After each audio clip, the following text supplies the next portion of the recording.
صلوا على النبي وكسا ويس مسغانا ነው የሚገባቸው እንደውም مسغانا ሲያንሳቸው بسم الله الحمد لله الصلاه والسلام على رسول الله صلى الله عليه وسلم በዚህ በንጽጽር ዘርፍ ላይ ያሉ ወንድሞቻችን ከአንጋፋው ኡስታዝ አቡ ሃይደር አሁን ላይ እዚህ ዘርፍ ላይ ባይገኝም ኡስታዝ መሐመድ ኸድር እንደዚሁም ደግሞ እነ ሁሱ እነ ኢምራን እነ አቡበከር ሌሎችም ስማቸውን እዚህ ላይ ያልጠቀስኩትና አስረስ ሌሎችም ወንድሞቼ እንደገና ደግሞ በሌላ መንገድ ደግሞ በጎዳና ዳዕዋ ላይ የሚሰማሩ በዚህ እንቅስቃሴ ላይ ያሉ ወንድሞች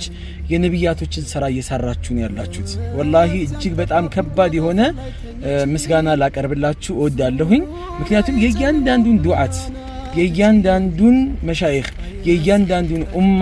ኃላፊነት እየተወጣችሁ ነው የምትገኙትና ትክክለኛ ዳዕዋ የሚባለው ይህ ነው ይሄንን ያደረጋችሁ ነው የምትገኙት አላህ ያክብራችሁ አላህ ይወደዳችሁ ታዲያ ሙስሊም ከሚመስል አካል ሙስሊም ነኝ ብሎ ራሱን ከሰየመ አካል ጀምሮ እስከ ጠላትነቱን ያወጀ አካል በእናንተ ላይ ዘመቻ ከፍቷል የጥላቻ ዘመቻ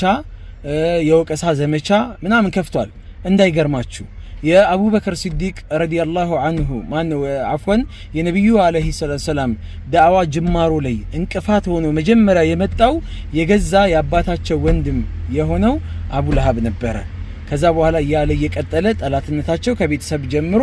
ወደ ማህበረሰቡ ተሸጋገረ ስለዚህ እነዚህ አካሎች ግን ምንም ነገር ሊያመጡ አልቻሉም ተጽዕኖ መፍጠር አልቻሉም ነብዩ በአቋማቸው ቀጠሉ ስለዚህ እናንተም በአቋማችሁ እንድትቀጥሉ እኔ አደራ አላለሁኝ ተስፋ የሚያስቆርጡ ወሽመጥን የሚቆርጡ የሚያሽመደምዱ የሚመስሉ ነገሮች ሊያጋጥሟችሁ ይችላል ይሄ የዳዕዋው ውጤታማነት አንዱ ምልክት ነው አዛ ባይደርስባችሁ ሁሉም ሰው እልል ብሎ ቢቀበላችሁ ቢያመሰግናችሁ ብቻ እንከን ከሌለ ወቀሳ ከሌለ ስድብ ከሌለ ዘለፋ ከሌለማ ዳዕዋው አይመስልም አይጣፍጥም ነብያቶች ተገለዋሉ ከሀገር ተሰደዋሉ